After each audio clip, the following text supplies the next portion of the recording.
Good morning guys. Itong may Lenovo laptop tayo na walang backlight pero nag power on naman, at isaksak natin sa external, may display naman sa ito yung kanyang model, at chinek natin guys yung LCD muna nito, pinalitan natin ng bago pero same pa rin, kaya binaklas na yung motherboard niya.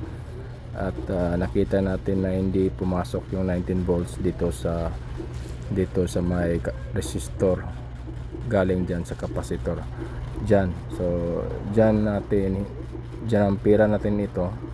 Makikita natin sa next picture para makapasok yung 19 volts doon, kasi nasira na yung parang fuse nya.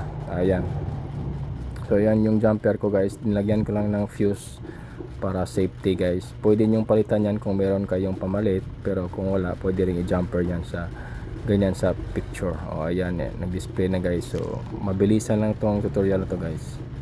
So ito na, pagkatapos natin na binalik natin lahat, at ito na yung testing natin guys. Makikita natin yung jumper.